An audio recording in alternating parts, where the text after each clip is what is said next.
private mode. All right, a brief recap. I will just highlight some few points. For want of time, we might not be able to go into all the details of what he said, but some very important points that stood out that he mentioned is that you need to have an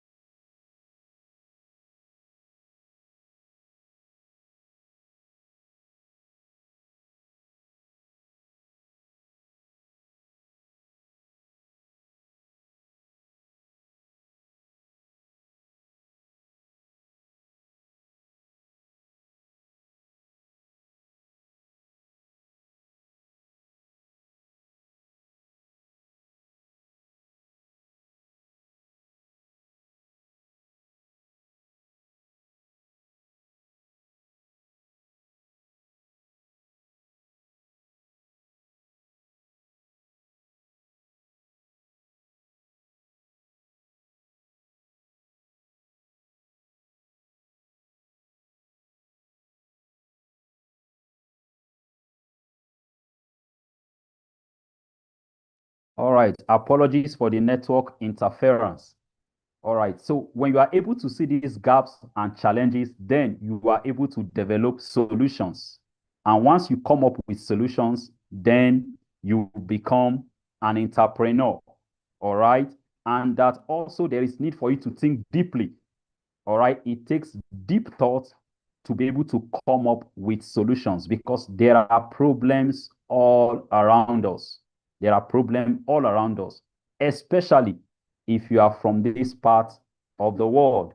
All right, there is light problem, there is water problem, there is transport problem, there is educational problem, there are business problem, there are all sorts of problems.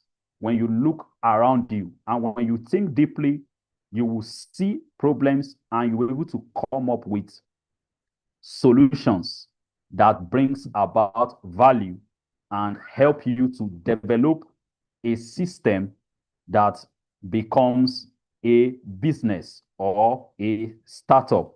And he mentioned three important things that can help you to scale up. All right, that you need to reinvest more.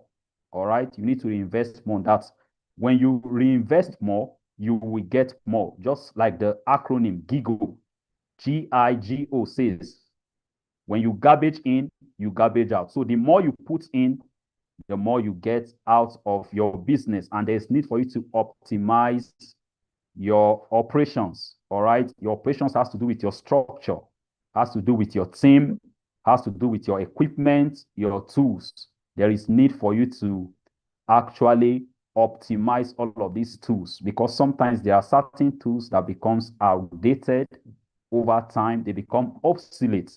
So you have to reinvent new ways of actually executing the services you provide.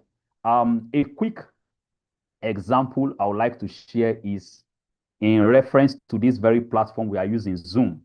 All right, the person who founded Zoom is a Chinese in person of Eric Yuan. All right, this guy developed this app somewhere around 2011. He was a Chinese who migrated to the US for his master's program, and he studied at Stanford University as an computer engineer. And after his program, he got a job with WebEx, and he was actually managing a section of that organization. And then he discovered that every time they are having video conferencing, they usually experience a lot of hiccups. All right, most of the times the videos are not clear, network is poor, there is always glitches along the way, and all of that. And that made him to begin to think solution. What can he do that will solve all of these challenges that he noticed? And that was how the idea behind Zoom was vetted, because all he was thinking was a simple platform, a platform that is simple, user-friendly. All right, user-friendly means easy to use, and you can easily make use of it anywhere you are with any device. That was his thought. Just something simple, user-friendly, and easily accessible. And it was this very thought that birthed this very app we are using tonight called Zoom. And then fast forward to 2020, during the pandemic, Zoom actually zoomed financially as a result of the pandemic. It became an app that was worth around $150 billion just between 2011 to 2020, less than 10 years. Less than 10 years, and it became an app that was worth around $150 billion. Imagine how many individuals can make such amount of money in their lifetime of service. In their lifetime of service, in whichever corporation. But in less than 10 years, somebody became, had a net worth rather of over $150 billion because he conceived an idea and he pursued all that was necessary to see it to reality. So I would just like to give us this opportunity. If we have anyone who just want to share with us very briefly a take home, a point that was strongly resonating with you or resonated with you during the course of our speaker session of yesterday in person of Jimmy Olopade. So if you want to share, can you just unmute, tell us your name, where you are connecting from, and then just straight to the point. What is that point that resonated with you? And if perhaps there are action plans you are already putting in place to recalibrate what you do as a leader or as a business person or as a team lead, you can share for our collective learning. The floor is open. We just have 2 minutes to do that.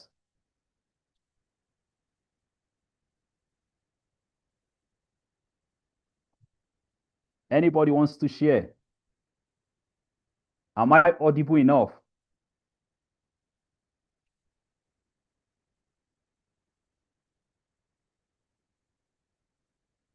All right. Thank you for the thumbs up. All right. Who wants to share with us?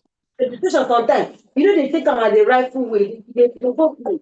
All right. Please, dear participants, once you clock in, ensure you mute your mic. Carry plate. You just carry nonsense plate, not some plastic. Calm down with your voice now, please.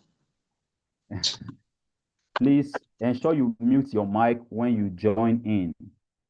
All right. Okay. Emmanuel Gospel. We have Emmanuel Gospel. I can see Michael. I can see Tolua Lokwe. I can see several participants present here. Anyone wants to share with us? I can see Aremu, Jeremiah, Adesoji, Awosika Favor,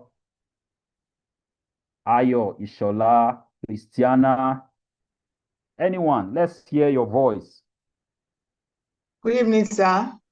All right, good evening. Thank you for being courageous.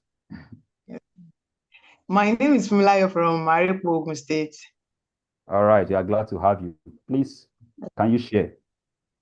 Okay, my take home from yesterday was like this presenter was talking about building status and growing and how to grow. So my take home was the point that he said that the moment you start getting to your ISP, you start thinking of expansion.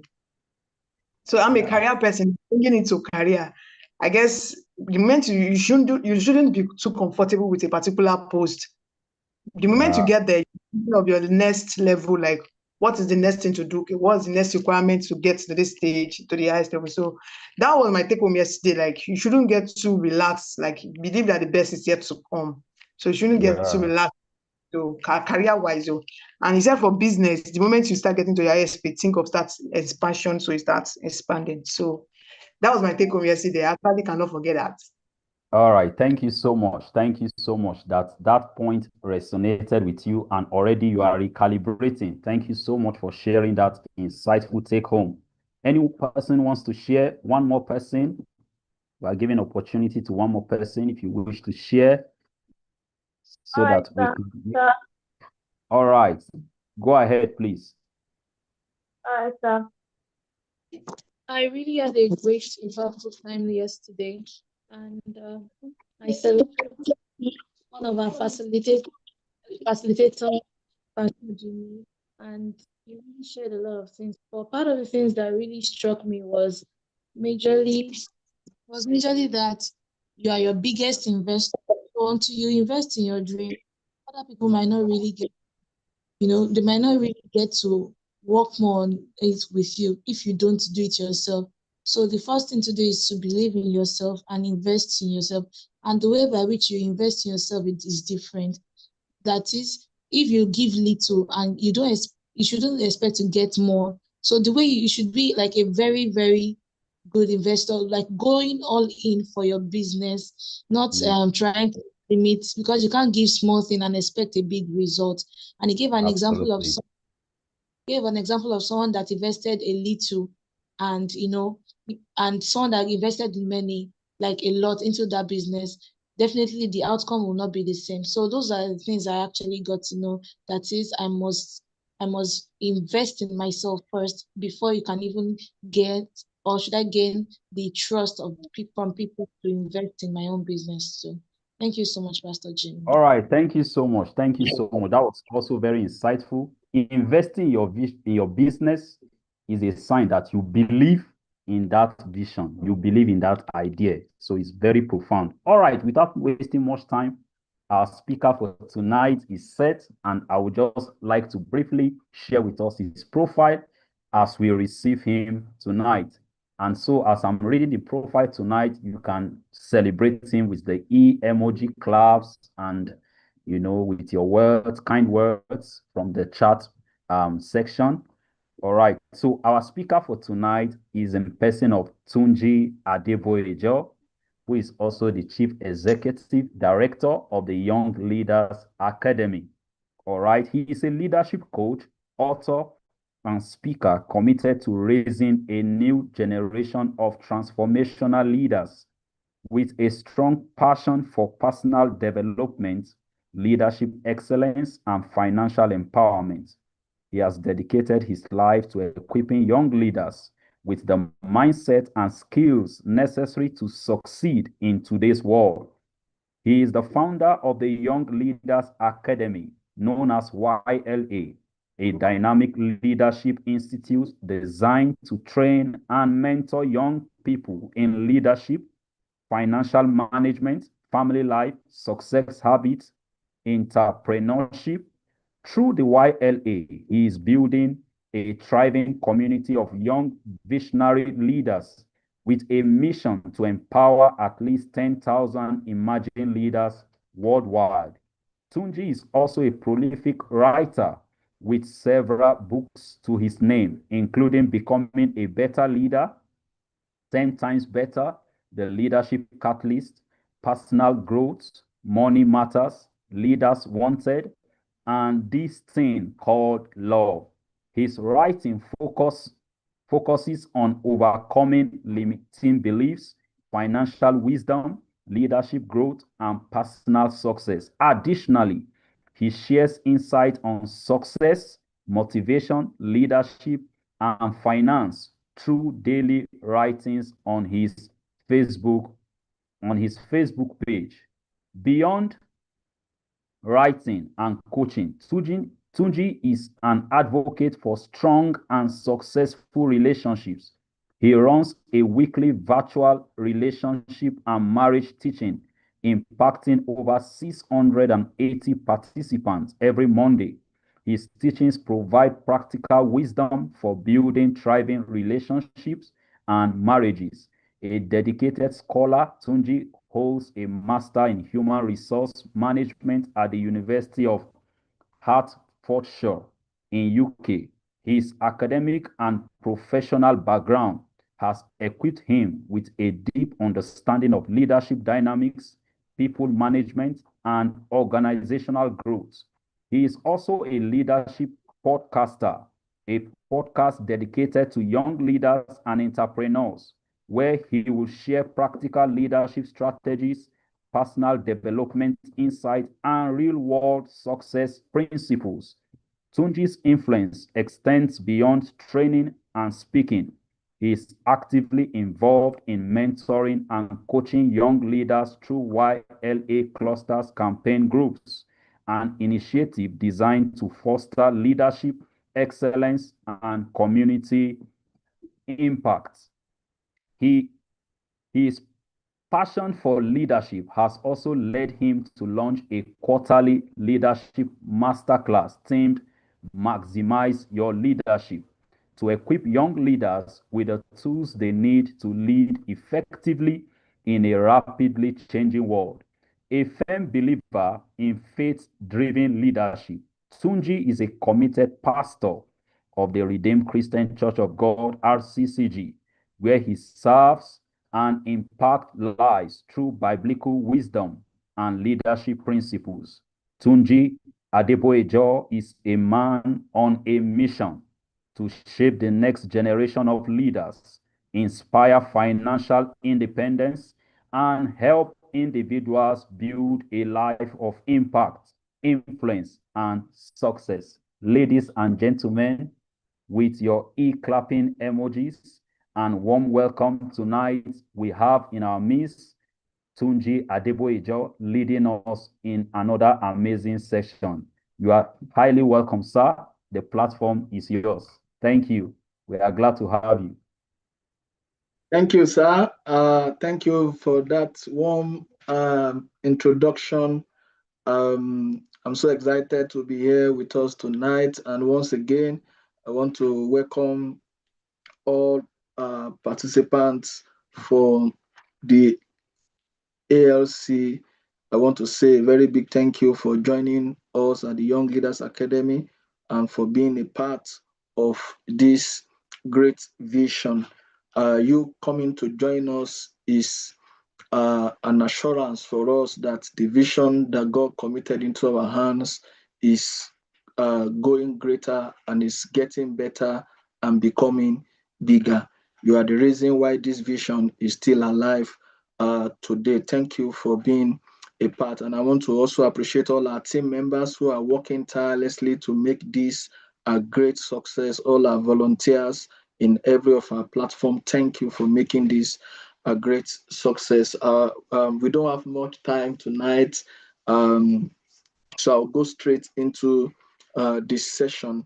Ensure you are muted at every time so that there will be no disruption. I also want to appreciate all our facilitators from Thursday, Pastor Sam Neye, Pastor Sheye Benjamin Agbo, and also Pastor Jimmy Olopade.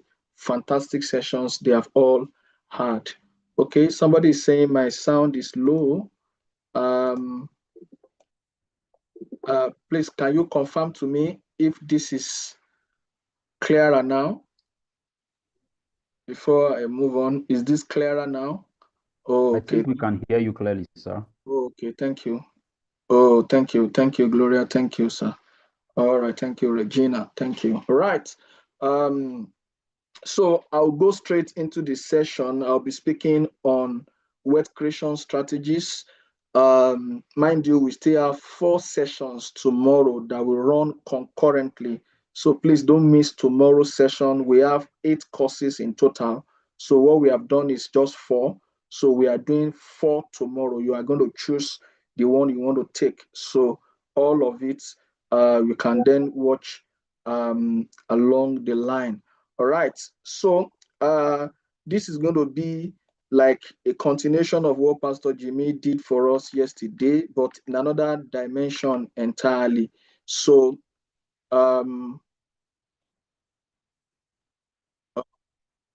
okay, thank you. Okay, so this is now recorded. I thought it has been recording. All right, so it's going to be in another dimension entirely, and I want you to pay attention. If you need to ask questions after the session, please do ask. Leadership is not going to be easily possible without the place of wealth creation or the place of financial empowerment. When I was growing up, that's one of the key things I started learning. And I began to read quite a number of books on finance, and this greatly helped my finances, helped certain decisions that I made in my journey. One of the first few books I read was the book written by Robert Kiyosaki titled Rich Dad Poor Dad. And while I read that book, I stumbled on another title of his books, which is called Cash Flow Quadrant. I bought that book, I think, some 20 years ago. I still have the copy I bought. I still have it in my library up to today. That book changed my orientation. And then I went further to read Guide to Investing by Robert Kiyosaki. And then I went on to read this book by George Clason, The Richest Man in Babylon. I went on to read The 1 Minute Millionaire, powerful book. I went on to read the book by Sunday Adelaja, Money Won't Make You Rich. And I went further to read certain books written by Matthew Ashimolowo, The 10 M's of Money. I read that book, powerful book, The Coming Wealth Transfer. That's another book that Matthew Ashimolowo wrote. Then he also wrote a book titled 30 Reasons Why You Must Go Into Business. 30 Reasons Why You Must Go Into Business. And these books changed the orientation of my life. I read a book by Dr. Sam Adeyemi, Parable of Dollars. I also read one of his books titled Start With What You Have. Now, these are books that if you need to get, you need to get them. Then I read a book, Multiple Streams of Income. Multiple Streams of Income. These books have been written for many years, but reading them, having them in your library will change the orientation of your life. So I studied wealth creation. So at that early stage of my life, around 2005, 2004, myself and a friend of mine, we made a decision that we don't want to work in an organization. We want to have a business of our own. Now, when I read the book by Robert Kiyosaki, I was able to understand his perspective about wealth creation. I was able to understand what he was trying to teach in that book, and especially Cash Flow Quadrant that talked about the 4 levels at which people earn money. He talked about people earn money as an employee of an organization. He said people earn money as a self-employed. He said people earn money as a business owner. And the last level, he said people earn money as an investor. And he began to do a breakdown of these 4 levels. He called it the 4 quadrants where people earn money. So he did a diagram, and he said those who are on the left side of the quadrant, they are not likely to become wealthy. He said those who are on the right side of the quadrant, they are guaranteed of becoming wealthy. Who are the people on the left side? So the way he drew the diagram in a cross like this, and then he put employee on this side. Underneath, he put self-employed. That's the left side of the quadrant. On the right side of the quadrant, he put a business owner on top, and then underneath, he put an investor. And then he went deep. That's the concept of cash flow quadrant. If you ever have the opportunity to get that book, please read and you will understand that concept that I'm explaining. So when I studied the book, I began to get clear knowledge of what this guy was sharing in that book. So he was saying that the first level that you earn money is to be an employee of an organization. That is, you are working for somebody and you are being paid salary. So somebody who is an employee is somebody who is working under an organization, and what he gets at the end of his work is salary. The self-employed, which is the second level, is somebody, maybe a doctor who owns an hospital, or somebody who owns a small business somewhere, and then whatever he gets is what he feels. Now that self-employed, he didn't categorize. He said a self-employed is different from a business owner. Why? Because a self-employed is somebody, for instance, own an hospital. He doesn't have an accountant. He doesn't have an HR officer. He doesn't have a driver. He does virtually everything. So he's the driver. He's the one that takes money from a patient who comes into the hospital.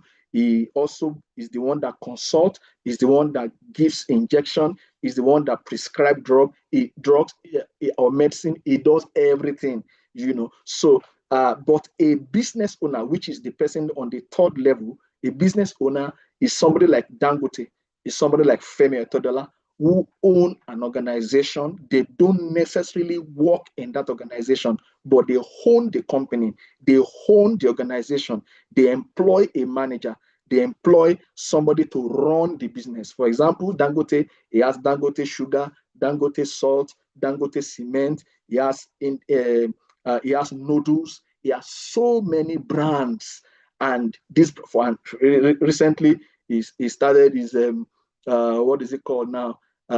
Refinery. You know, he has different businesses, and there are people who are managing those businesses, and he stands as the CEO and the one on the top. Now, it doesn't necessarily have to have knowledge of that particular area of business, but he owns the company and employs people to work in that organization who has the knowledge of it. So he has an accountant, he has HR manager, he has purchasing manager, he has the marketing manager, he has all these people that he employed, and he pays them salary. He just gets a brief of what is done in the business or in the company monthly, and then his company is listed on the stock exchange and people buy into the company. That is a business owner.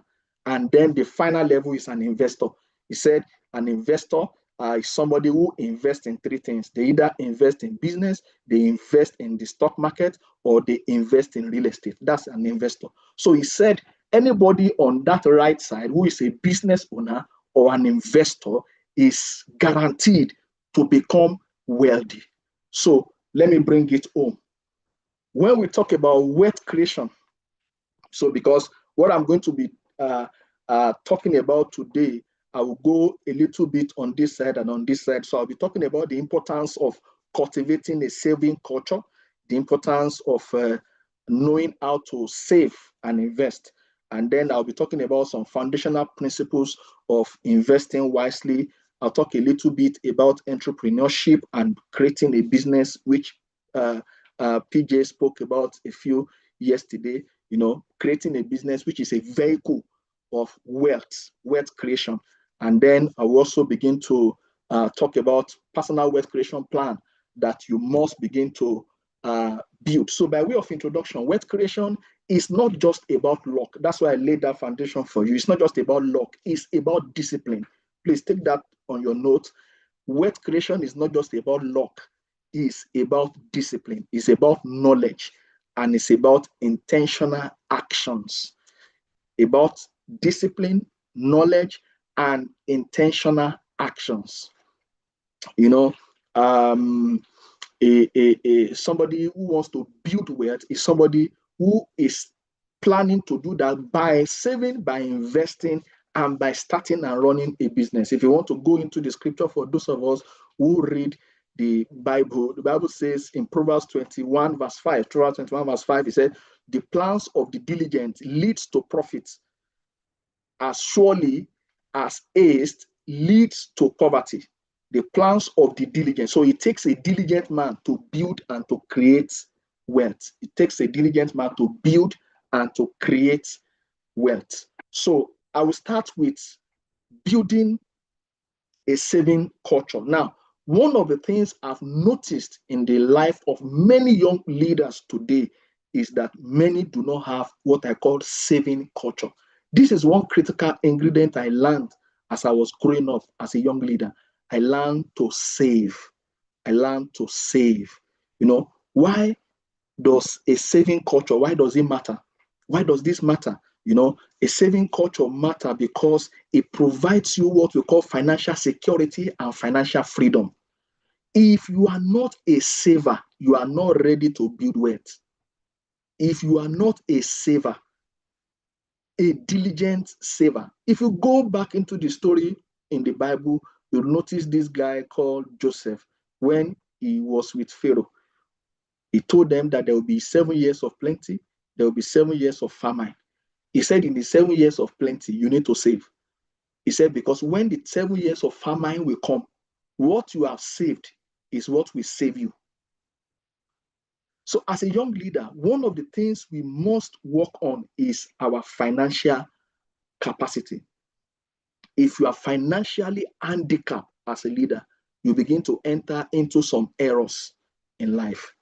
So saving matters because it provides for you financial security and freedom. Number two, it creates for you what I call capital for investment and for business ventures.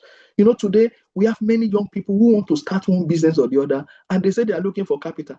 They meet some people who are even ready to invest in their business. But the person asks them, what do you have on ground? They say nothing. They say nothing.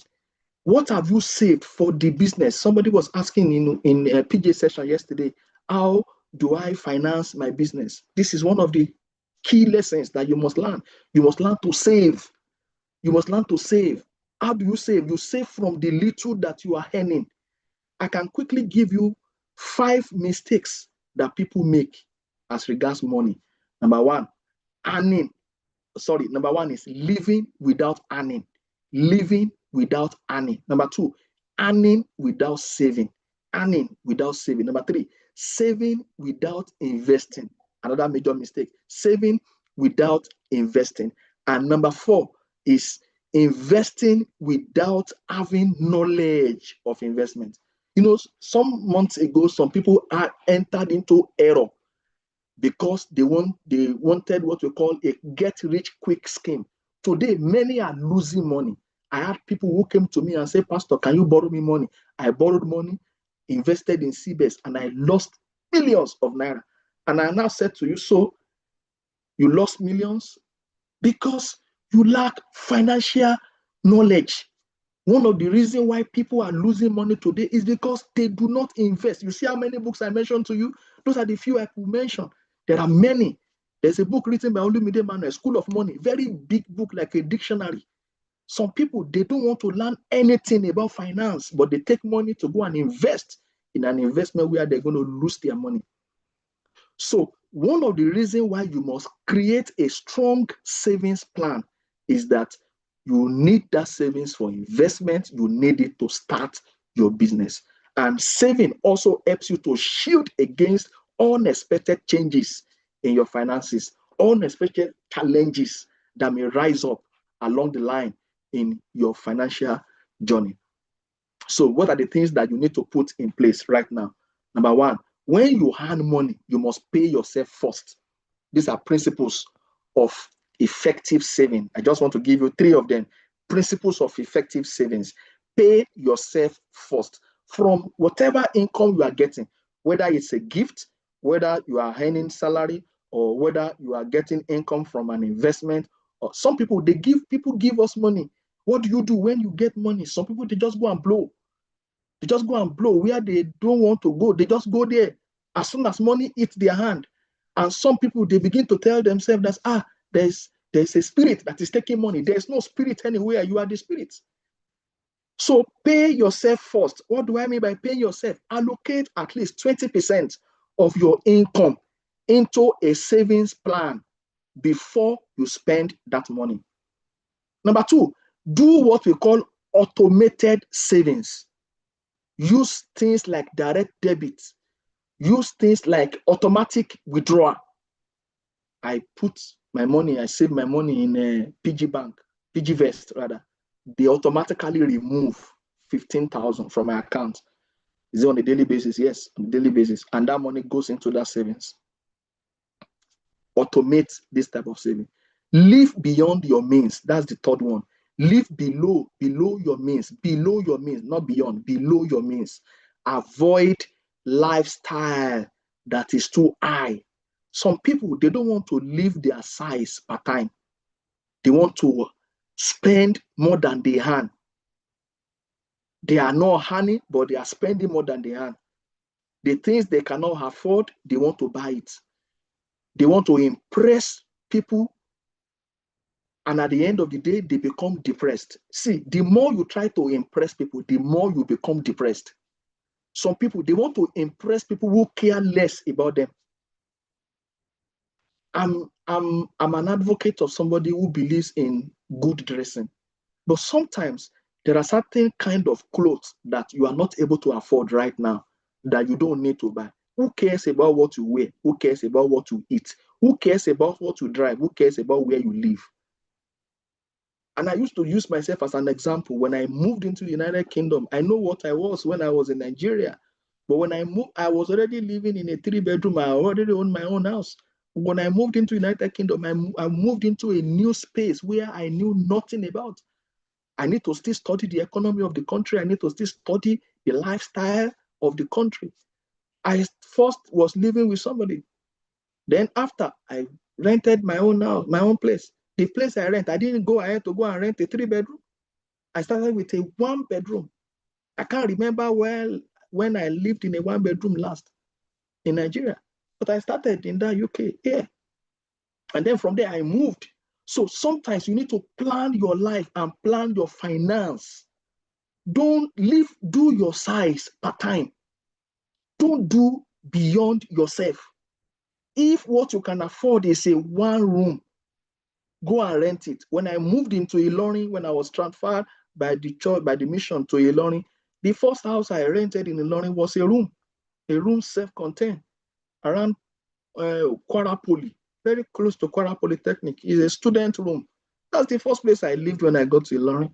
And I was there for a couple of months before I moved into another place. But some people, they will go and rent house in Lekki. Once they move to Lagos, they want to go and rent a 3 million. I learned of a guy who went to rent a 3 million apartment in Lekki monthly, a service apartment in Lekki, and it doesn't hand up to that. Live within your means. And the third thing you must take note here, you must view money as a tool for growth, not a tool for consumption. Money, see, if all you know about money is how to consume it or how to spend it, you have not learned anything about money. And as we're growing up, many of us, what we know about money are the things we picked from our environment. Some people pick from their parents. Some people pick from their uncle. Some people, all they know about money is how to spend it. They don't know how to save. They don't know how to invest. They don't know how to multiply. Some, they don't know how to make the money. And when you talk about money, you must know how to make, how to multiply, how to make, how to manage, and how to multiply. That woman that ran to Elijah, or was it Elisha, and said, your handmaid has nothing in the house, save a pot of oil. And then she went to borrow, they said, go and borrow empty vessels and begin to fill it with a lot. And when you fill it, Elijah told the woman, he said, go and sell the oil. He said, when you sell the oil, he said, go and sell the oil, you and your son, pay your debt, and live on the rest. He said, sell the oil, marketing, and start marketing and selling. Pay your debt, clear your debt, managing your money, and then live on the rest. The word live on the rest is L-I-V-E. The word L-I-V-E there is talking about how to manage your money. He didn't say go and enjoy your life with the money. No, he said live on the rest. Living on the rest is managing and multiplying your money. Your ability to manage and multiply the resources at your disposal is one of the things that will guarantee your financial destiny. There are many people today that are living in financial recklessness. Some people, they have gone to study financial management in the university, but they are living in financial recklessness because they do not learn the ability to save. So the question I want to put forward to you today is, if you save 20% of your income for 5 years, what will that accumulate to? If you save 20% of your income. So if you are earning 100,000 and you save 20%, after you have paid your tithes, you have paid your tithe 10%, you save 20%. Budget every of the money that comes into your hand, including gifts, including dash. People just dash you money, budget it. Have a budget that you are living with. That helps you. So the question you must ask yourself today, that you must begin to reflect on, is what is stopping you from cultivating a consistent saving habit? What is stopping you? Put it somewhere, write it somewhere. Just write it in your notes somewhere and ask yourself that question. What is stopping me from saving right now? If you need to, I've always told people, if you need to go and do contribution, monthly contribution, weekly contribution, daily contribution, 2 times a week contribution, or every 2 weeks, please do it so that you can save money for the raining day. I move forward. You need what I call investment knowledge. Investment knowledge. There are different types of investment. When I was growing up, I began to learn. I bought a number of shares in so many other banks, all this Dangote, this other now, GT Bank.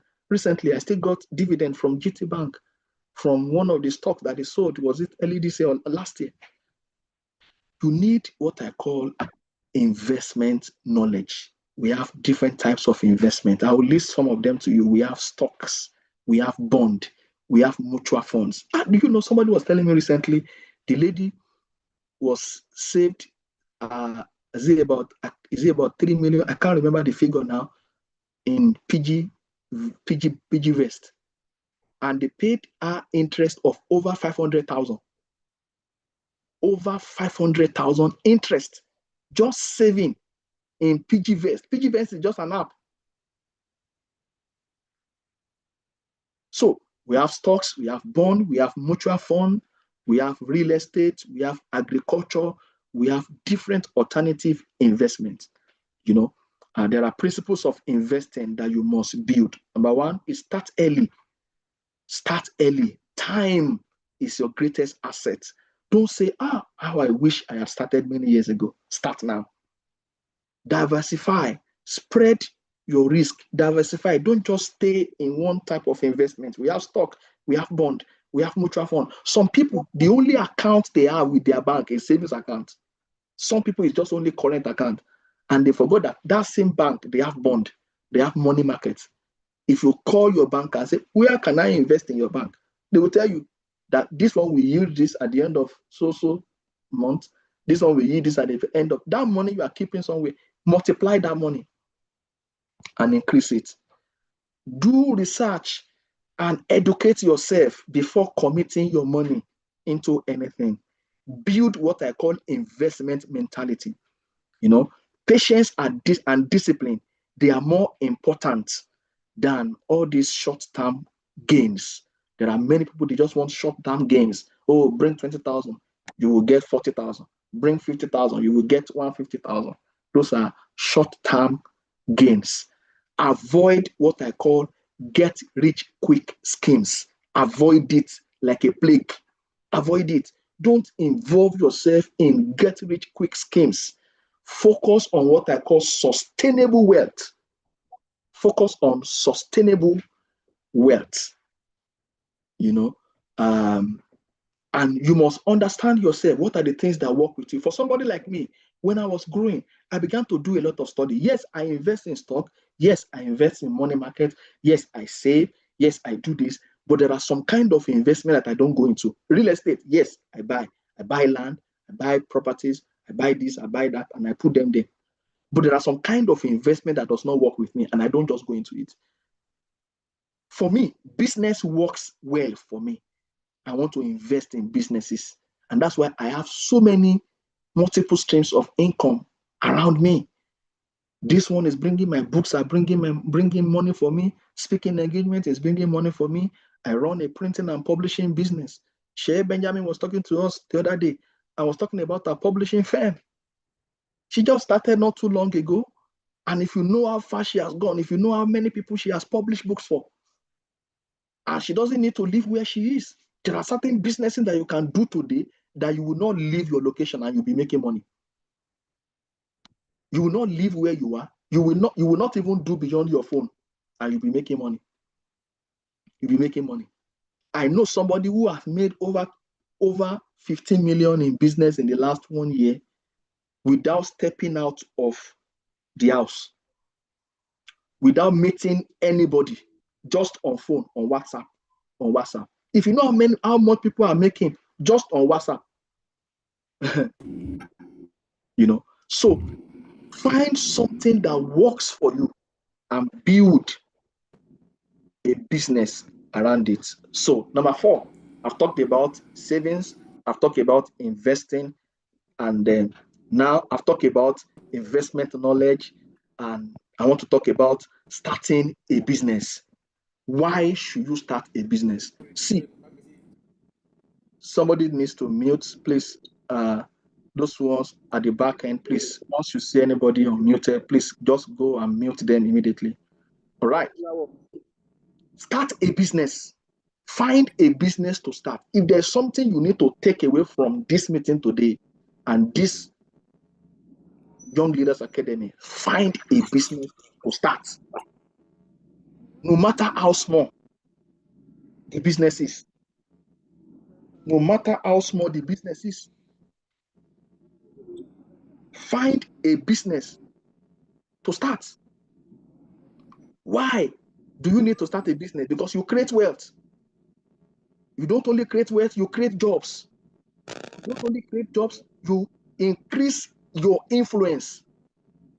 Because your business begin to impact lives.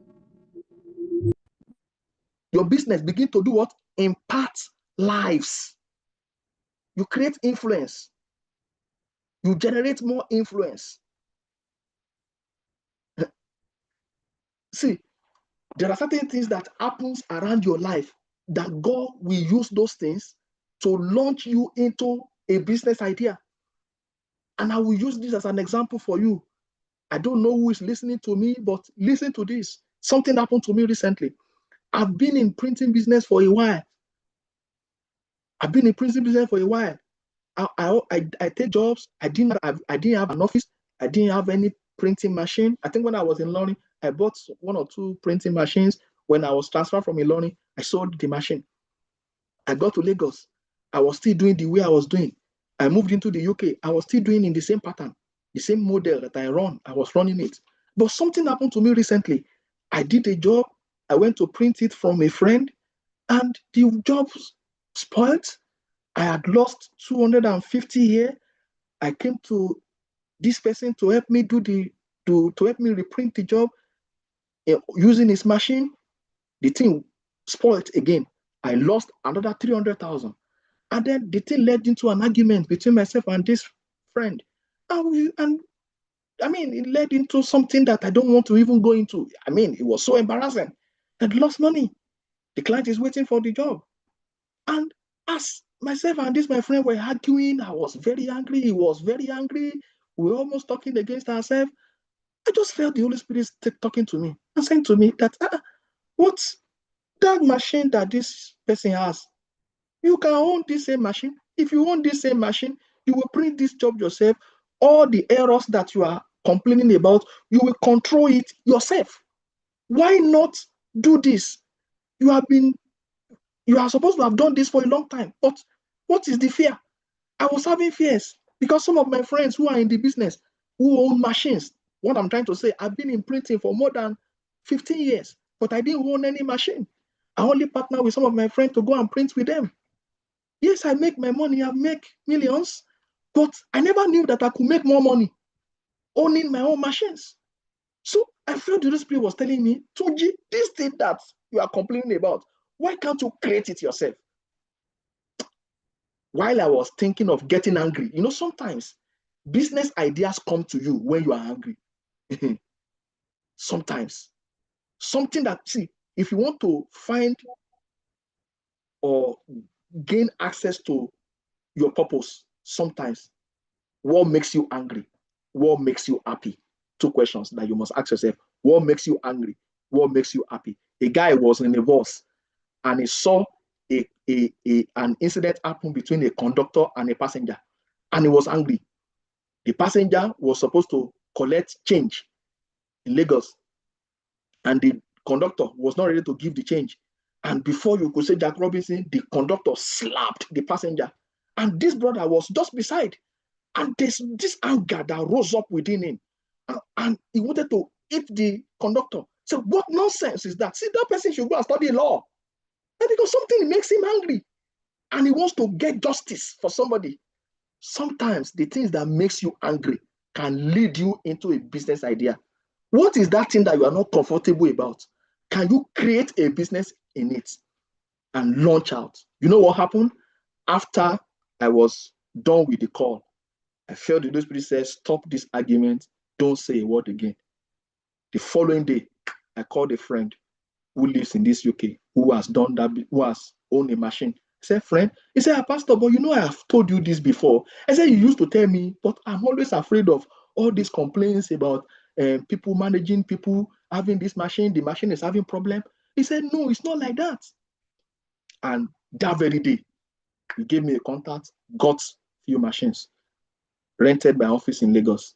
Do you know that what I have gained in my business between May that I opened that office and now, you can't imagine it. In fact, what I have experienced between May and now in my business within 4 months, I'm amazed because I'm like, wow, so this is it. So, you know, the money I've been giving to that, my friend, I've been keeping that money by owning a machine. How much is the machine? Everything that I spent setting up the business is not even up to 4 million. How much are the machines? Very cheap. And I never knew. So you need to sit down and check around you. There's a problem around you that needs a solution. Find a solution to it. Let me begin to wrap up. Now. So allow yourself to leverage your skill, leverage your passion, leverage your network, because your network brings about your net worth. Your network brings your net worth. The value of your network will determine the value of your net worth. Very important. So what are the steps that you need to start a business? Identify a problem that is worth solving. Validate that idea by doing some research around. Build a simple business plan. See, do you know that if you go on Google, you can get business plans for your business? Do you know that ordinary chat GPT will tell you everything you need about a business? Start small and scale up gradually. I didn't start like this when I started my printing business. But today, I have more than 500 authors that I've printed books for. More than 500. And today, I don't need to go anywhere. I only need to be where I am, and I receive calls and receive messages on my phone. People call me and they come and ask, sir, I saw a book you produced. Sir, I saw a book you produced. And I print for 10 publishers, both in Nigeria, in the US, and other places like that, you know. So find a business to start. Start small and grow gradually. Start small and grow gradually. Focus on value creation, not just profit. You are doing a business, focus on creating value. I was talking to somebody recently who sold me a car in Nigeria. I was messing up, and I said to you, sir, you need to value your customer, create value first, create value first. Don't focus too much on profit making. And integrity is very important in business. Let me tell you guys, the reason why some people today are not scaling in business today is because they lack integrity. Some people want to start a business. They don't have money to start, but they are able to get a supplier who is able to supply them the product. Once they sell, they bring back the money, and then they get other products. Some people, they will go and they want to start a bread business. They go and meet the supplier. They will collect bread of 200,000. They will bring the bread and they will market the bread. They will sell all the bread of worth 200,000, and they will go back to the person who sold the bread for them. They are supposed to return money back. They will say, hey, something happened. They are not able to return the money yet. They want another bread to come and sell. Integrity. When your yes is yes, let your yes be yes, let your no be no. That is integrity. There's no other definition. Your yes is yes, your no is no. Maintain discipline in financial management. Don't spend all that you have. Some people, once they get little profit from their business, they go and sell. They go and spend. Some people, once clients give them money, they want to buy a product from them, they send money to the account like this, you will not hear from them again. Product, they will not deliver. Money, they will not return. Lack of integrity. These are business principles that you must uphold. Build strong network. Build strong network and leverage people around you who are willing to help. So I move on to wealth creation strategies. Wealth is created through discipline. Wealth is created through what? Through discipline, plus knowledge plus action. Three key things. Discipline plus knowledge plus action. Isaac Newton once said that all object remains at a state of rest until a force is applied. You see, nothing happens until you make a move. Nothing happens until what? Until you make a move. If you are not willing to make a move, nothing will happen. You see, your life must not stand or stay like a wheelbarrow until somebody pushes it. Your life must not be like that. You must be willing to make move at all time. You must be what? You must be willing to do what? To make move at all time. Be willing. If you are not willing to make move, you are not willing to achieve success. If you stay in one place and you are expecting something to happen to you, no, nothing is going to happen. Nothing happens except you are willing to take action. Action-oriented people, they achieve success faster. Some people, they are always planning to. They are always planning to. What about the business you said you want to do? I am still planning to. 3 years, they are still planning. 5 years, they are still planning. You need to move from planning to action. See, nothing will ever get into success in your hand until you are willing to take the right actions that will lead to success. So wealth is created through discipline, through knowledge and action. You need knowledge. If you need to read a book, read. Bishop Oyedepo said before he started the ministry, he read 40 books on ministry. Read. Be a consistent reader. You want to learn, get into meetings like this and learn.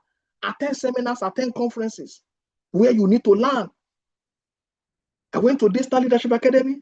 I did the basic leadership course. I did advanced. I went to Digital Academy. I did so many trainings. When I wanted to enter into publishing, I went to register for a course by Praise George. I paid 15,000 many years ago, around 2004, 2005. Paying 15,000 that time was like 150K. It's a lot of money. I went to do that training in Elephant House. I also attended one of Olumide Manuel's publishing course. I got the material. I still have the material with me today. Attend courses, attend trainings. Learn and train yourself to become better. Don't stay with the little knowledge that you have. You need to improve on your knowledge. Investing multiplies your wealth. When you invest, it multiplies your wealth. Entrepreneurship accelerates your impact and it creates a lasting legacy for you. So, in conclusion, write down one concrete step you are going to take in these 3 areas. Write it down as you are on this call now. Write it down. 3 steps. One concrete step that you're going to take. I've spoken about 3 things. I spoke about savings. I spoke about investments. I spoke about business. Those are the 3 things I spoke about tonight. So when you want to look at savings, what do you want to do now?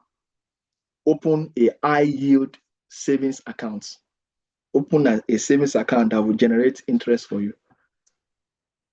Invest. Find an investment that you want to invest into. Business. Think of a business this month that you can start. See, some businesses, you don't even need to involve yourself in it. For example, and I'll give an example. You want to say, Pastor, I also want to be a publisher. I have had 2 people in this program who have spoken about book publishing. They have spoken about being a publisher. You see, Pastor Sheye was talking to you the other day, and she said, anybody that wants to come for clarity call. I also learned. I learned from it because I don't want to go into discussion between myself and Pastor Sheye, but I learned from her that I can begin to do clarity call. I don't do clarity call in my publishing and printing business. I don't do clarity call. Anybody that reach out to me and they say they want to print their book, I will ask you, what is the state of the book? How many copies of the book do you want to print? Have you edited the book? I will engage in discussions with them. I learned from her that before you even say any word to anybody, let them book a clarity call. So for her, she said it's $250.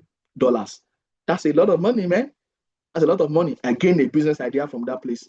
So right now, I'm going to create my own clarity call session. Even if Nigeria is my market in the UK. Yes, 3 weeks or 4 weeks ago, I was in a program in London. Sam Adeyemi was there. I was able to have a word with Reverend Dr. Sam Adeyemi. And I met a young man there who is a publisher. And we were talking because somebody was talking about him. He said, this is my publisher. So I went to meet him, create a connection with him. And we were having a conversation. And we were talking because he's been in the UK for more than 18 years. I'm just less than 3 years in the UK.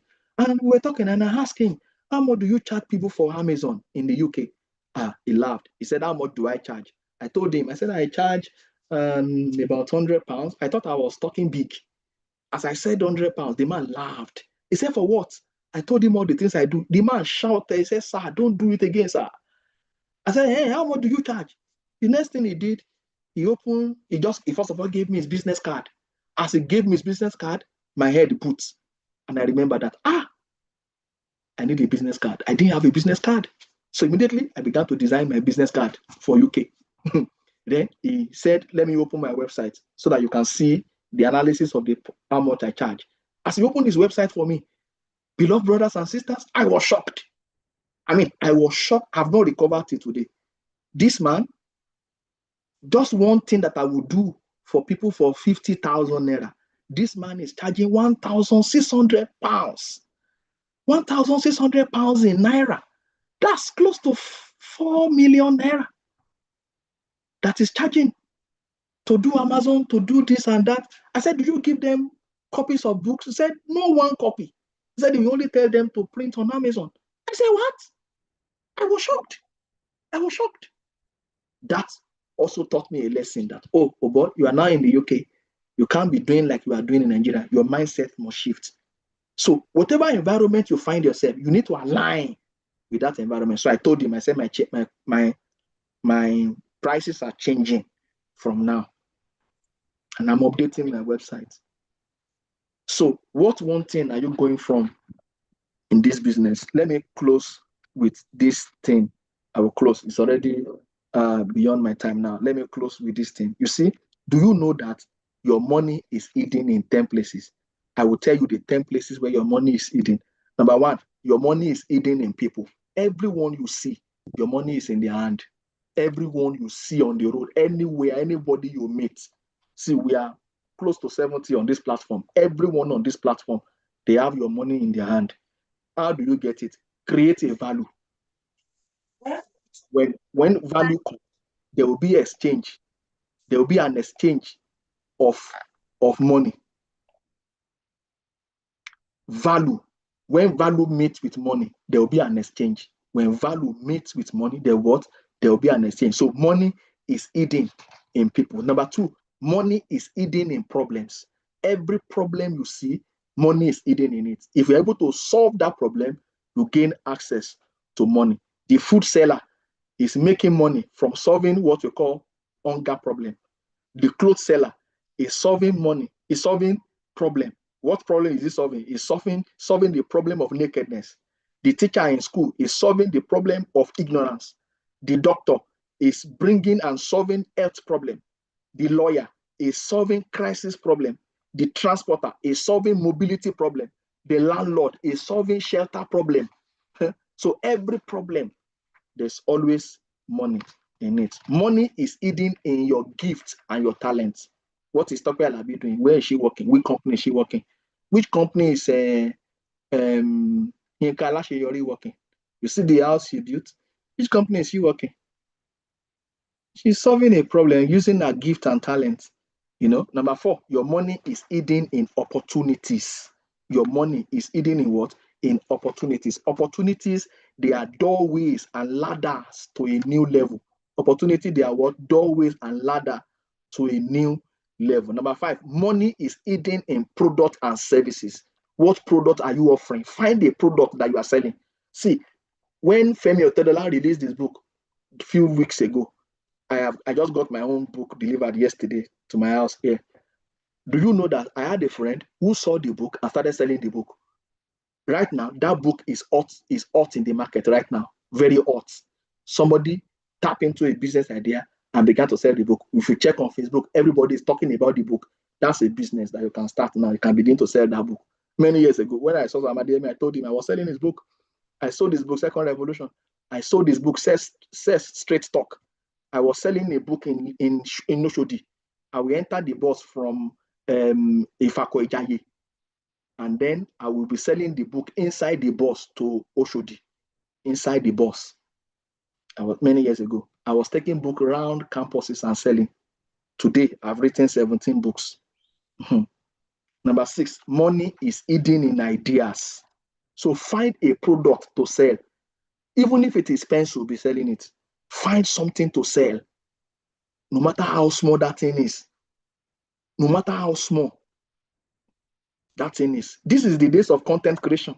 Some people, they are selling ring lights. Some people, they are selling microphone. This type of microphone.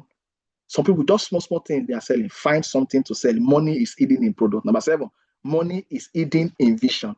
YLA is a vision. I know people who have invited me because of YLA to come and speak, and they will pay me. Money is hidden in your work. That job that you are doing, money is hidden in it. Money is hidden in seed. And money is hidden in creators. You know, those who create, creators. Do you know how water got into coconut? Do you know how pillars prevent skies from falling? Do you know that when God did creation, he only created apples in the Garden of Eden? When he was creating, God only created apple. Who created apple juice? Man. So you are co-creators with God. God created you. He also gave you creative power. So God created, you can also create. So God created apples, but it was man that created apple juice. All the chairs that we use today, the microphone that we use, all the devices that we use today, some people created it. God did not, it's not God that created microphone.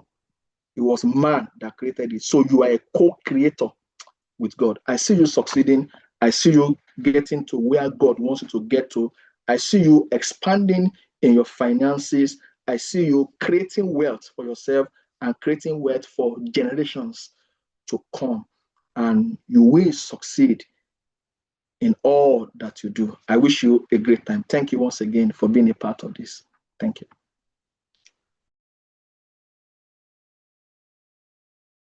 Wow. Amazing. Thank you so much, sir, for this insightful session. All right, our dear audience, I can see our acknowledging and celebration of our speaker for tonight. Please, let's keep it rolling. Let's keep it rolling. That was quite insightful, precise, and practical in application. A lot of insight as to how you can create wealth. No better time to hear this than now, because every one of us desire to be wealthy. All right. And so this information, this knowledge, this insight, they are what will help us to indeed create the wealth. And just like our speaker has spoken tonight, 3 important things: you need discipline, knowledge, and action. And tonight, he has given us a lot of information that represents knowledge. So thank you so much, sir. Thank you, Pastor Tunji Adeboyejo. All right, without further ado, let's have questions. It's now that session and time where we want to receive questions from our audience. So you can begin to send in your questions on the chat section. Send in your questions. And those of you that are connecting from the YouTube platform, you can also send in your question by typing it in the comments section of the YouTube. Type in your question there. While those of us who are here, you can type in your question so that we can begin to get set for getting responses to these questions. All right.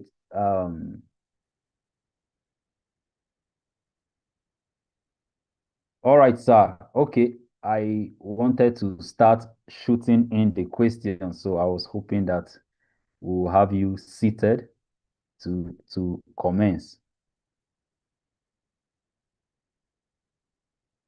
All right, thank you, sir.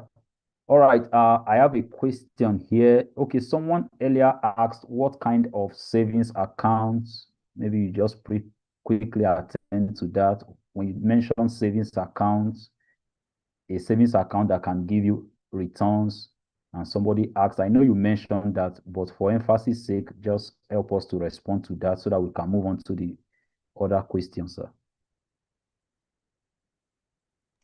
Thank you, sir. I want to get into the question. Please forgive me. I wasn't paying many All attention. right. The question was, what kind of savings accounts can one open that will bring returns? I know you mentioned that in the course of the session, but for emphasis sake, maybe you just want to quickly respond Yes. to that. Check PGVest. Check PGVest. They have so many savings options. They have this one they call that lock your money. It's like you put like 1 million, you lock it, or 500. It is not. It doesn't have any amount. Any amount you can lock it up, and then you lock it for a period of time. Some amount will come on it. Just download the app and study the app. Read about them, or go on YouTube to just type PGVest, and then there are some other banks that do some other savings options like that. Just do your findings. I don't recommend. The only one I've always recommended to people is PGVest because I do it, and so many people they do it. Some people they do. There's a, I don't know how they call it. It's like it's not competition. I don't know what they call it on PGVest now. Let me see if I can open the app. 1 minute, guys.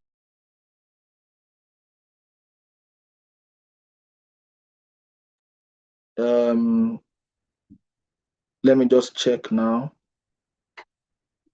Yeah, so they have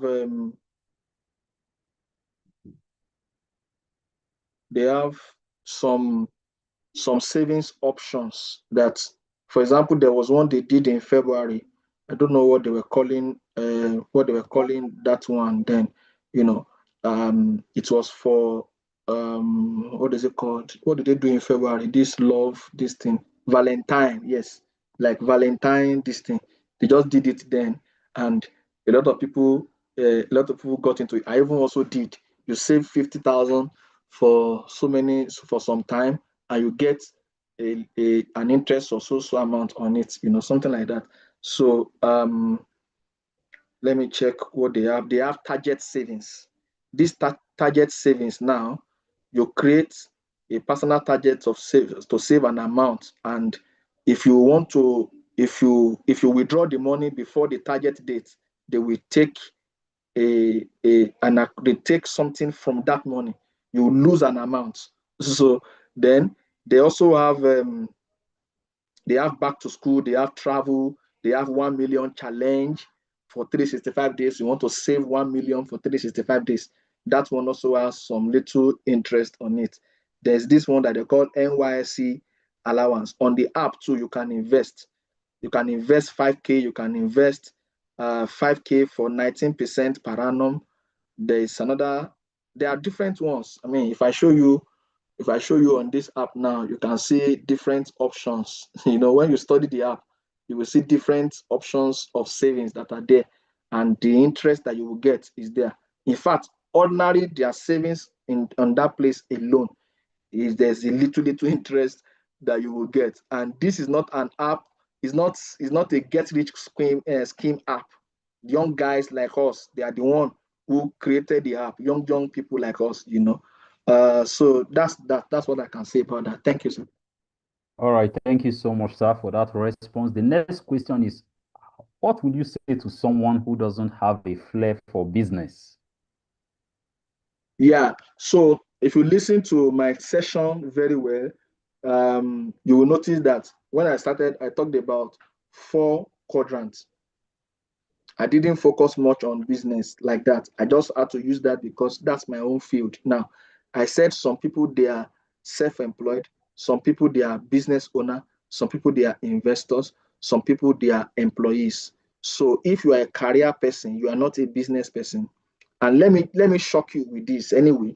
Everybody is a business person. See, do you know that you are working for an organization? Do you know that you are working for a business? So that's why when even if you are working as a career person, you must have a business consciousness in your mind. You must work as an entrepreneur, even as an employee of an organization. So if you don't have flair for business, my answer to you is that if you don't have flair for business, you cannot say you don't have flair for investing. Can you begin to buy land and keep? Can you buy in your village? Can you buy in another village? Can you buy land in Ondo? Can you buy land in Akure? Can you buy land where lands are cheap? There are some parts of Ogun State that lands are very cheap. Do all your checks and buy the land and keep it. You know, I have a friend who bought a land for 500,000 in 2022 in Ekorodu. She sold the land for 7 million and she sold because she needed money urgently. The land was already worth 10 million. I bought a land. I mentioned it the other time. I bought a land in Akure for 550,000. Right now, the land is selling for 10 million as at February this year. So, if you don't have flair for business, can you have flair for investing? So, and when we talk about investing, you can invest in stock, you can invest in business, you can invest in ideas. Can you see somebody who is doing a business and invest in it and ask for a return on that investment? Does that make sense to you? Right. Thank you so much, sir, for that very precise and clear response. All right. Another question we have here is, how will you advise a leader who is afraid of taking risks or investing? Okay. Yeah. Let me tell you, life is about risk. I mean, not taking a risk is actually a risk. Not taking a risk is actually a risk. See, you are working on a daily basis, you are taking risk. If you step out of your house today and you are going somewhere, it's a risk. So any leader who is afraid to take a risk is not a leader yet. Because becoming a leader is also a risk. Everything about life is risk. Let me share a little bit of my journey to you. When I was leaving Nigeria, I was taking a big risk. By the grace of God, God helped me. I was already at a very peak in my career as a minister in the Redeemed Christian Church of God. When I was transferred from Ilorin to Lagos, I got to Lagos. I was taken to some of the biggest regions in Lagos, working with big pastors in Lagos. And when I got to Lagos, I was made the chairman of the ROCCG Youth Evangelists worldwide. So I became the coordinator of all ROCCG youth evangelists. Today, P. Daniel is the coordinator of the evangelists. I handed over to him. Now, I had a choice to stay back in Nigeria or to step out of Nigeria. It was a risk that I took. Now, what am I trying to tell you? Right now, as at the time before I left Nigeria, some of my colleagues that we served together as youth evangelists were already becoming provincial pastors in ROCCG. But I had the choice to make, either to secure a future for myself and the life of my children, because I looked at my journey. You see, they said that a fool at 40, they said, I don't know whether it is true. They said a fool at 40 is a fool forever. I look at the vision that God gave to me. I look at the things He wants me to achieve for my life. Will I wait in Nigeria because I want to secure a position for myself in ministry, or I want to secure a better future for myself, both in life and in ministry? Do you understand what I'm saying? So it was a risk. So I took the step after I prayed and I felt God was leading me to go. I took the step to go. Some people were not happy that I left, but I left. Some of the people who were not happy that I left today, they are already being transferred out of Nigeria to other countries. So there's no difference between us.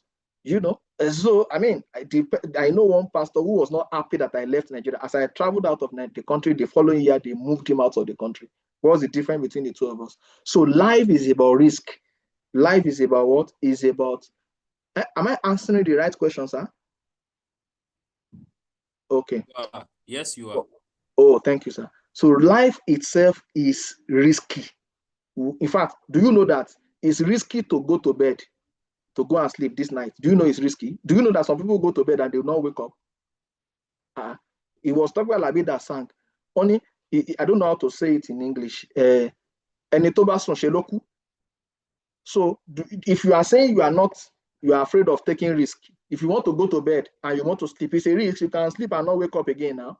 It's risky. So will you now say because you are not sure whether you're going to wake up, you now say, I want to stay every night, every day. You will not sleep. You will sleep now. So take that risk. You may not, you may see, for me to start to buy machines, it was risky for me, but I had to take that step. But do you know that the money I invested in that business in May, do you know that I have made the money back now? I've made the money back already. How did I make the money back? Within just about 3-4 jobs, the money has returned back to me. So take risk and see. Sometimes you take risk and you face it. Sometimes you win, sometimes you lose, sometimes you learn. Sometimes you win, sometimes you lose, sometimes you learn. That's the journey of life. Thank you so much, sir. Please, let's keep the appreciation emoji coming in as speaker is responding to the question. So another question is, as a career person working between 9 a.m. to 5 p.m., how do you juggle between business and work without affecting the other? Yeah. So there are some businesses that you do that does not require your presence. I live in the UK. My business is in Nigeria. I work almost every day. The only days I don't work is Thursdays and Sundays. But I'm at work from 7 a.m. Today now, I've been at work from 7 a.m. I came back around 5 p.m. and I'm still here having this session with us. So my business is running in Nigeria. I have 2 staff presently running the office, doing the day-to-day activity. We only talk and chat on WhatsApp. I'm not physically there. So can you manage a career and a business? Yes. So how am I able to manage my business despite the fact that I'm not in Nigeria? I'm not in Nigeria, but my business is running. I run the accounts, I pay staff salary, they achieve the work, we do our job, we send it to the US, we send it to the UK, we send to South Africa, we send to different parts of the country and different parts of the world. You know, there's a book that they produced 2 weeks ago now. No, like a week and a half ago. He arrived London yesterday. Maybe tomorrow or the other day, I will just drive down to go and pick it. So one of the things you must learn as a leader is you must learn to multitask. Don't say because you are a career person, you cannot build a business. There are some business that you do is only on WhatsApp. It's only on WhatsApp. You respond to them when you come back from work. You know, so find a business. You know, I wanted to mention when I was teaching in my business today. I have publishers that they don't do anything. They don't do anything than to get jobs. They don't do anything. They have an Instagram account. They stay back in their home. They do marketing on Instagram. They advertise their products on Instagram. They advertise on Facebook. They advertise everywhere. They do flyer. They do videos and they post. Just posting, and they boost the post. When they are boosting the post, they are paying some naira to advertise it. The post will be showing in different places, you know. So to boost, some people say they don't need to be the one doing it. They will employ a social media manager that they are paying 20K, some 25K, some 30K, some 100K, depending on it. There are many social media managers around today. There are some that are willing to collect 20K on every month, just posting 3 times a week on your page, and they are boosting it and using all different models of algorithm, or what do they call it now? So you don't need to be there physically. Sometimes you come back from work, you do what you want to do online on your phone. So I have people now. I told you when I was teaching, I print book for 11 publishers. Some of those publishers, they don't do nothing. All they do is to get job. They will get somebody who want to print a book, and then they will contact me, send me all the information. I'll be the one to give them quotes. I give them quotes. They will add their own profits to it. I have an arrangement with them. I won't charge them more than the way that they will not be able to charge their clients.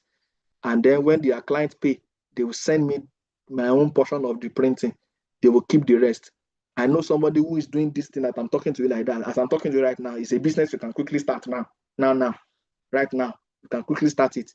You get somebody who wants to print a book. You come to Pastor Tunji, sir, you say you are a publisher. I have a book I want to print. I have a client, So the person, I'm charging you 1.5 million to print 1,000 copies of a book. You are depending on your clients. Nothing is determinant. I know somebody who made 2 million in one job. You don't need to be a business person for that. You only need your WhatsApp. Post on your status, I'm a publisher. See, today you can start a business as we are talking. Right now, you can start and say, I'm now this. It was one day like that. I resigned from my job and I told myself I'm now a printer, even though I had no customer, but I became a printer. Do you know that the person that I resigned from working with him later became one of my major customers? It's just business, right? Right, thank you so much, sir, for that response. We have another question here on risk management as a leader. Can you speak on risk management as a leader? How do you actually go about managing risks as a leader? Yeah, so managing risk as a leader. See, there are different ways to manage risk. There's something we call taking calculated risks. That's one way to manage risk as a leader. See, when we talk about taking risk, I'm not saying that you should go and jump on a risk. Like, for example, you say you want to take risk. You now want to climb a 20-story building. You now want to jump from that 20-story building. You will break your leg now. You may not even live to see it again. So, but when I talk about risk, you can take calculated risk. Don't go and say, should they say I should take risk. You now want to go and put 1 million in Cybers or 10 million in Cybers, like some people did. Like something happened to somebody in the UK recently. There's this lady who does a program they call Niger Brand Chick. They do what do they call it now? What do they call this thing? What's the name? I forgot the name now. People will come with their products to a particular gathering. Everybody will come with their products and they begin to advertise their product. People will buy. I don't know what they call it like now. a trade fair. Yeah, thank you. So that's the word, trade fair. There's a lady in Nigeria they call Niger Brand Chick. She does in the UK, in London. She does in Nigeria, in the US. So, but there's a lady in the UK now who used to be in Nigeria. They call the Shapeables. She did a trade fair in London recently. And do you know, a lady came for the trade fair, brought her product. She's a cake baker. She's a baker. And she produced cake. It's online. You can, this now, you can go and search it online. She produced cake worth £20,000 for a trade fair. That's not a calculated risk. £20,000 is above 40 million naira to produce a perishable cake. Cake is not something that people just eat like that. So she brought the product to the place. The only sales she made was not up to £2,000. So somebody brought a product of over 40 million and didn't sell up to 4 million. It was just a 2-day trade fair. So one day was a 1-day trade fair. That's not a calculated risk. That's foolishness. You can term it to foolishness. You can term it to greediness. Greediness. For a trade fair is supposed to be a place where you come and showcase your products. It's not a place where you will sell as much as that. Even the owner of the trade fair itself didn't bring up to such product. So as a leader, if you want to manage risk, you need to take calculated risk. Look at the risk, analyze it, check it. What this thing I want to do, what are the possible challenges I'm going to face? Is it financially wise to take it? See, let me tell you, in this journey, there are certain, I told you the last time, I said, sometimes we lose, sometimes we win. Sometimes you lose in business. When I was trying to buy my first machine, a friend introduced me to a guy. I mentioned it that I called my friend who is now in the UK, who owned an office. I called him. I said, my friend, I want to do this thing now. Where will I get some DI machines? Oh, he said he has somebody. This, my friend, has been in this business for more than 12 years. He introduced me to the person who sells machine for him. This person that sells machine for him my friend has bought 20 machines from this guy without a fail. He has never disappointed my friend one day, according to my friend, because both of us were shocked. Do you know, I committed money to the hands of this guy. I wanted to buy 2 machines from him. The day I wanted to pay him, as I wanted to send money to him like this, I felt the Holy Spirit told me in my mind, don't send the money for the 2 machines, send for one. When he delivers one, tell him to bring the second one and pay. So I sent money for one from him. As I sent him money, do you know that I didn't hear from him? Second day, third day, fourth day, I chatted him. Hello, sir. I didn't hear from you. I've paid you now. You didn't say anything again. I'm very sorry, sir. Our line was closed down. I said, what is the meaning of your line was closed down? He said, I'm sorry. Our shop area was closed down. Your shop area was closed down. So you didn't have common sense to come and tell me. And you collected money. You didn't say anything again. I called him the following day. He said they are still on it. I called him a week after. He said they are still on it, that the chairman did not come to come and settle issue from them. Third week. Then I felt, oh, this is something else. My friend was shocked. I had to call the police. They went to arrest him. In fact, he gave us a fake shop address. So many people now today who are just there to just extort your money from you. So sometimes you will lose. I lost money. We couldn't find the guy. The job he described for us, we went to carry the guy. He said this is worker. He said his name is so. That was the one that police carried. And Nigerian police. Very crazy.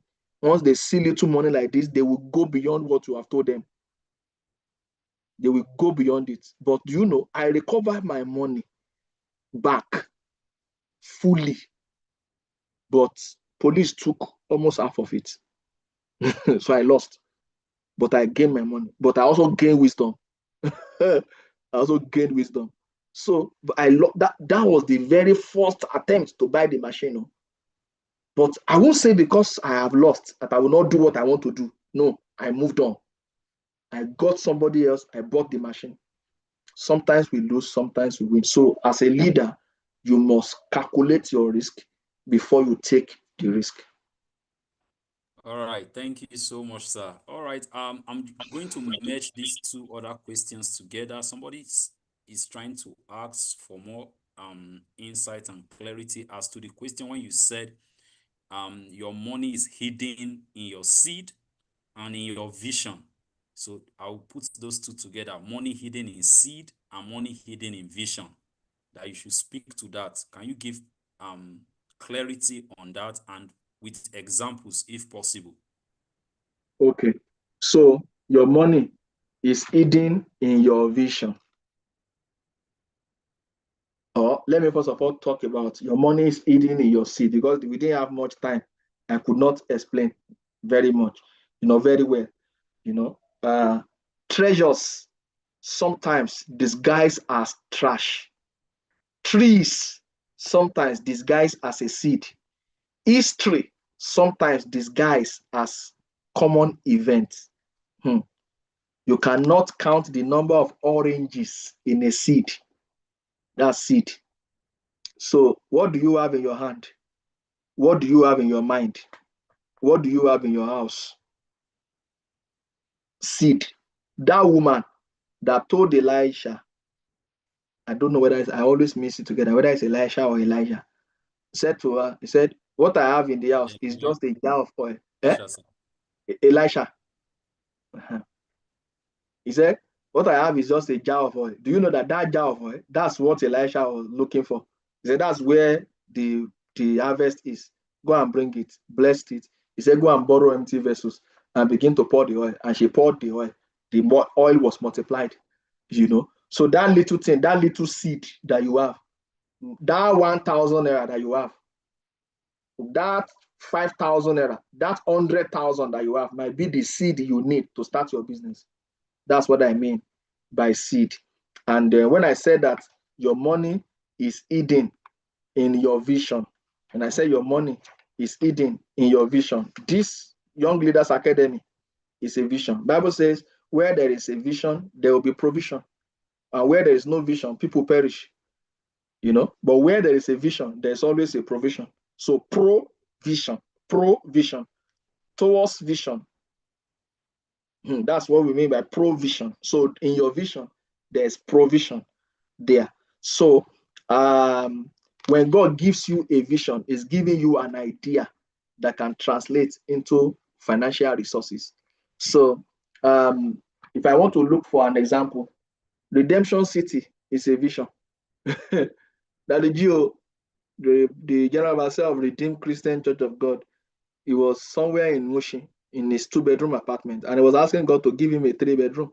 And God said, my brother, I'm not giving you a 3-bedroom. I want to give you a city. I want to give you a city. And God planted that vision in his heart. He went to buy a land, 6,000 naira at the Lagos Ibadan Expressway. That is the vision. He was asking for a 3-bedroom. God said, I want to give you a city. So I want to give you a city. Today, we have Redemption City. That's a vision that has translated into his financial resources. So when I say money is hidden in your vision, money is hidden in every vision that God gave to you. What is your vision? That's the question. What is your vision?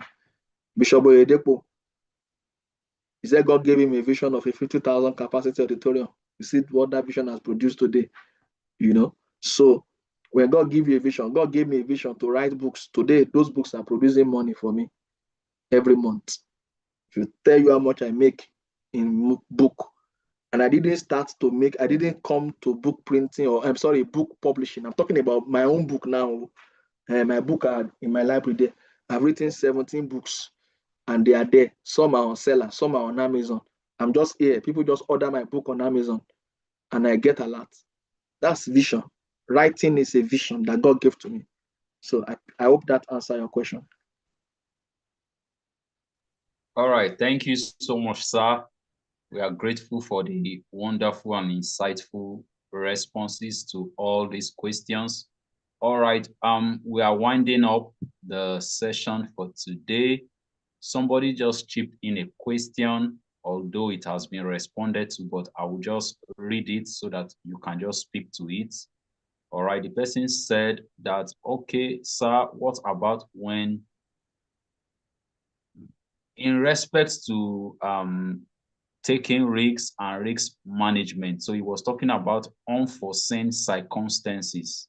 An example he gave was that he ventured into agro business and invested millions of naira, but there was an outbreak of pests and then market prices also dropped and he experienced big loss.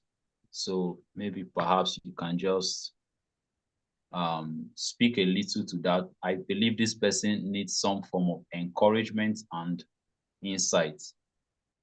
Yeah, agro business is one of the challenging businesses that people invest in today. And some people make a lot of money from it. Some people lose. Like I told you, businesses is risky. I have a friend that had an agro business that all his fish farm just crashed in one day. That's why I said to you, sometimes we win, sometimes we lose. I've done a printing job before that we printed the job. The thing cost about 1 million or so, and everything had problem. We had to print again. By the time we printed again, he had problem again. The same problem he had another problem. We had to print again. So if you have invested or you are in agro business, I will advise. That's why sometimes it's good to start small and grow big. So whatever business you want to invest in, start the business small and begin to grow gradually. Learn everything you need to learn about the business. When I was starting business in my printing business, I didn't start by buying machines. I know people who I know very well who are into this same business that I am. That when they started, they got loan from the bank. They bought a lot of machines. They didn't know much about printing, and they lost all. So sometimes it's good to start small and also grow big.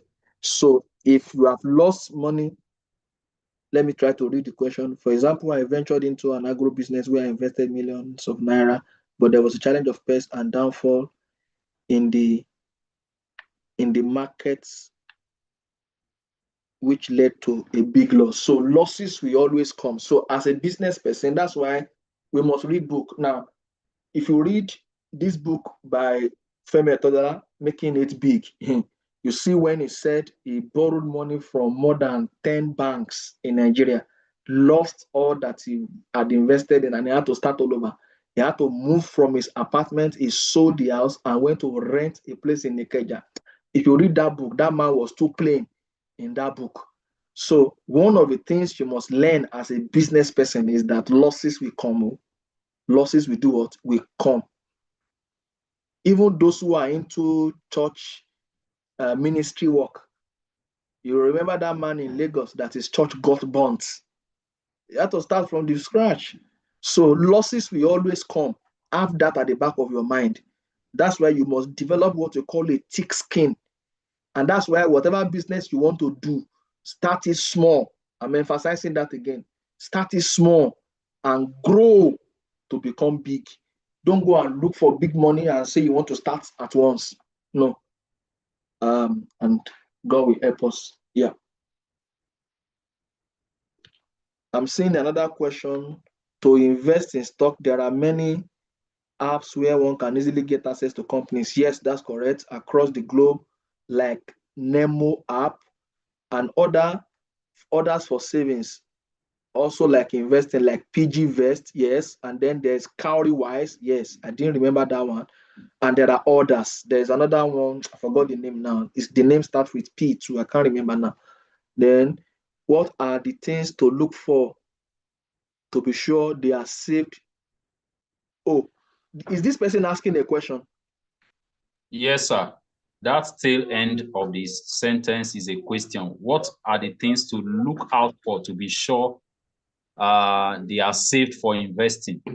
I'm not sure.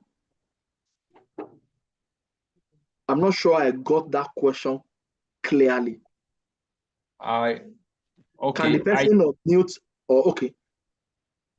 All right. Let me just try to attempt. I think what the person is trying to say that when engaging these platforms, these various savings platforms, what are you to look out for to be sure that what you are saving is particularly for investment, not just pure savings without anything coming in as a return? Oh, okay. Okay. So if I want to answer that question, study the platform, whichever platform you want to invest in, study it. I've been using PGVest for a long time. I don't know about Cowrywise. I've heard about this thing. There's another one I've heard about. I don't know much about them, but about PGVest, I know that you save your money. They go at the back end. They invest. I don't know which platform they invest, but on that platform you can see stock there. There are people that invest in stock. There are people that are doing contribution there. So whatever platform you want to invest in, that's where we talk about knowledge. Study the platform. Get to know what they are doing. Read about them. Read about the organization. Go on YouTube and watch videos. Go and check for reviews. What are people saying about them? So those are the back end checks that you must do as an investor. So don't just go and invest your money because people say they are making money there. That's why me as an investor, I don't give people. Somebody came to me the other time we were doing BLC and said that, can you recommend where I can invest my money? I said, no, I don't recommend anything. He said, you mentioned BGVS. I said, go and study the platform. Go and study the platform there. So, but when it comes to investment, do your checks and read about them. Read about the company. Who are the owners of the company? What kind of lifestyle are they living? Check and do all your checks. I hope I answered that question correctly. Yes, sir. Yes, sir. Thank you so much. All right. Before we let you go, sir, somebody was asking for the title of the book you mentioned last. Which book is that?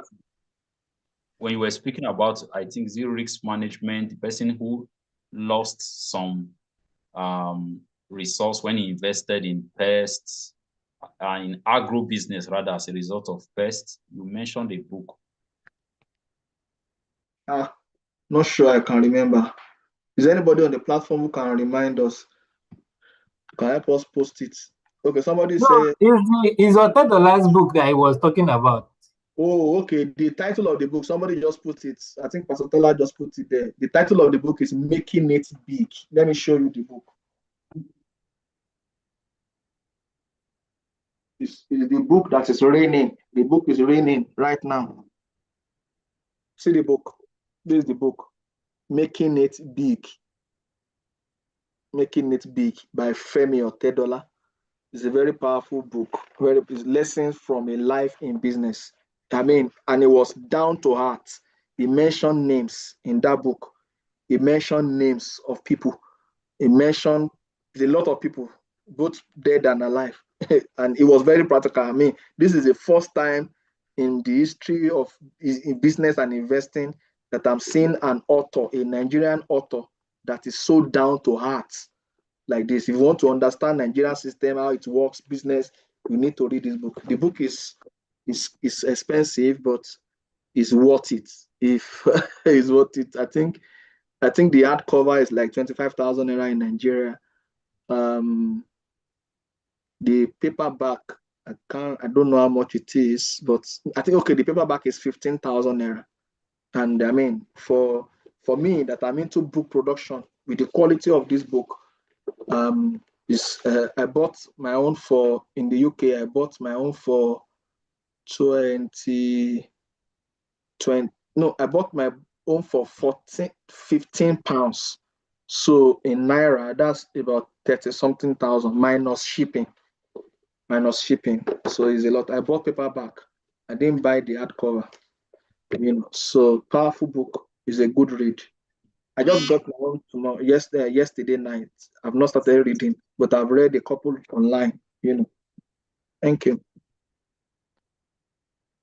All right, thank you so much, sir. We are so grateful. I believe you have done justice to all the questions sent in, and we don't have any other question unattended to. So thank you so much for tonight. Can we please appreciate our speaker one more time in the person of Pastor Tunji Adeboyejo for his time taken to explain in details on this subject of wealth creation. Remember, this is a course, and indeed he has attended to it both as a teacher, as a professional, and as an expert in leadership and business, and he has indeed been down to earth. Let me also use the same word he used to describe this, the book, Making It Big. He has been down to earth in dishing out practical examples, life experiences, and indeed some pitfalls that we can avoid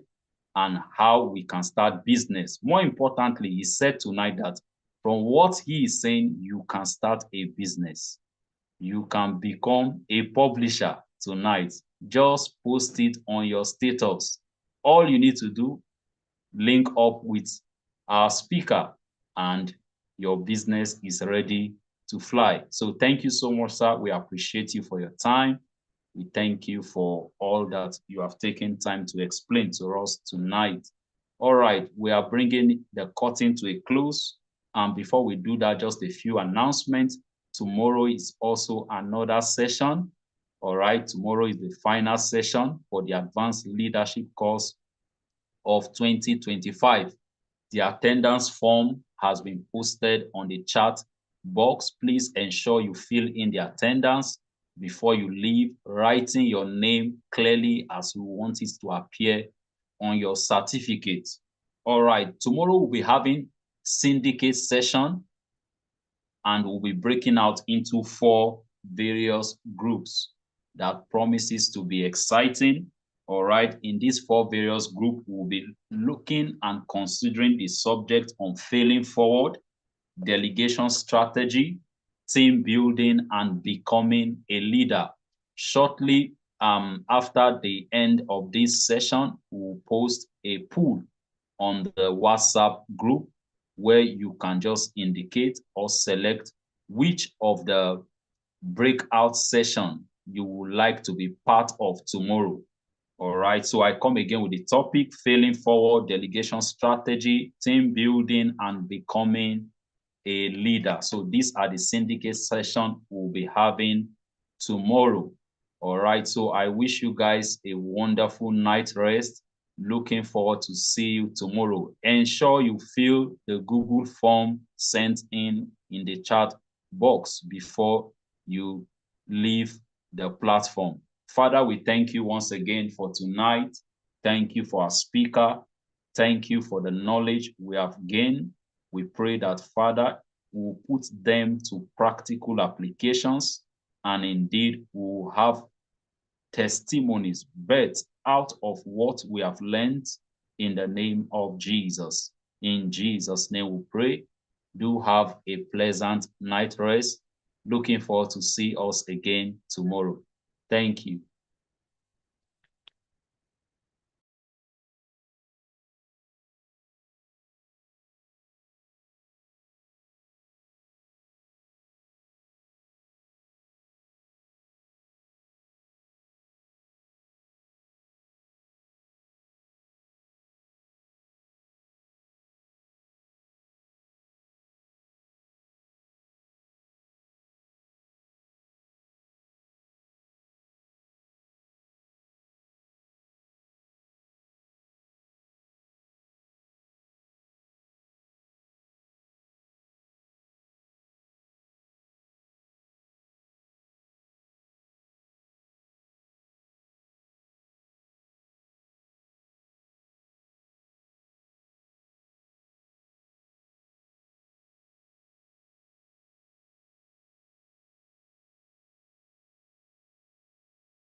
Okay, thank you, everyone. We can begin to close this session now. Pastor Luafemi, let's end it now.